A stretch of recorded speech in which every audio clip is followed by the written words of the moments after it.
The U.S. Attorney's Office in Denver, along with the DEA, issued a statement this week saying that the proposed safe injection sites in Denver would be illegal, and the letter likened the program to crack houses. David, a letter from the U.S. Attorney and the DEA is not very common. What did you think about the statement they made? Well, they are legally correct that federal law prohibits things like this. And you say, well, federal law also prohibits retail marijuana stores, and they've been mostly leaving those alone as long as they operate within Colorado's strict laws on the subject.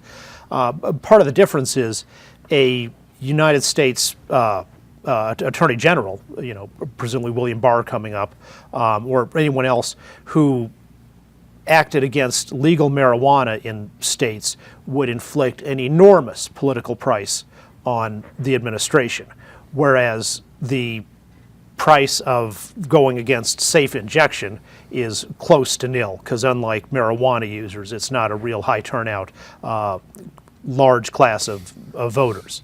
And the public opinion on this, I don't think, has changed nearly as much as it has changed with marijuana.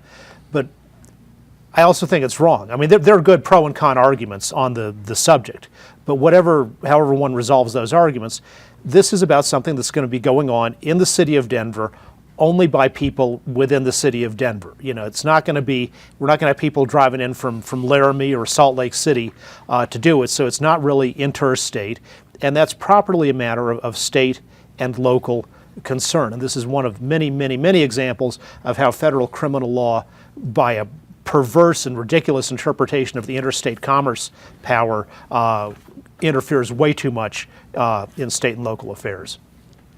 Eric, do you think the announcement of this letter motivates or deflates the legislature to approve this plan, which is needed if Denver's to move forward with this pilot program? I put my money on motivate. You have this coming out of a Republican administration, not only a Republican administration, a Donald Trump administration.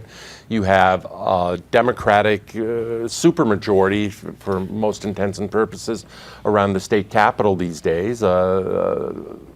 Very sort of libertarian-minded new governor coming into office, who I would think would look favorably, even though he hasn't taken a position on something like this. I would think they'd want to stick it to the feds and stick it to Donald Trump and Donald Trump's people. At least that'd be my prediction. I agree with David's concept of federalism here.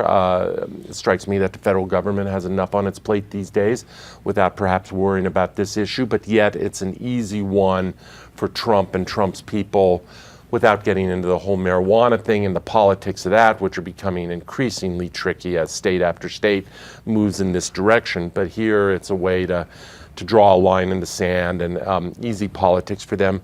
Lastly, I'll just be curious, given that the feds have gotten involved, what is Senator Bennett, Senator Gardner? I assume at some point they get a microphone put in their face and ask this question. I'll be curious how they handle it. Joey, last year at the legislature, a bill that would have approved a program like this failed in Republican-controlled Senate. It was only controlled by one vote.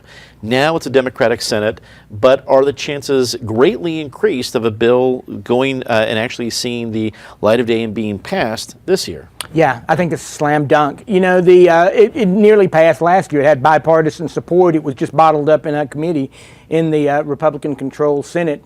And, that's not the case anymore. The Democrats have a strong majority in the Senate that they can pass this, and then they'll pick up a few Republican votes.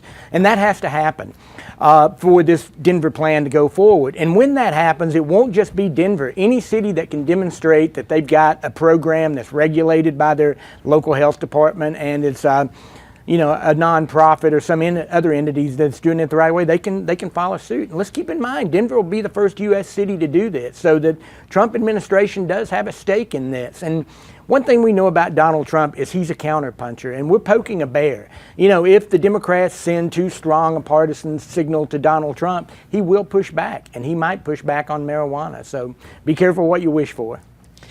Patty, what do you think? Do Democrats that now run all the levers of Colorado government, well, I say now, January, do they want the fight? Would they actually enjoy the headlines of a national fight with Trump administration? I think the odds are good that they would, especially because this letter was like waving a red flag at the city of Denver and at the legislature, which would have to pass the enabling legislation. It was also pretty close to incoherent. I mean, we don't get a lot of statements coming out of that office, and this was like a series of Donald Trump tweets all kind of tied together. So I think there will be response in the legislature.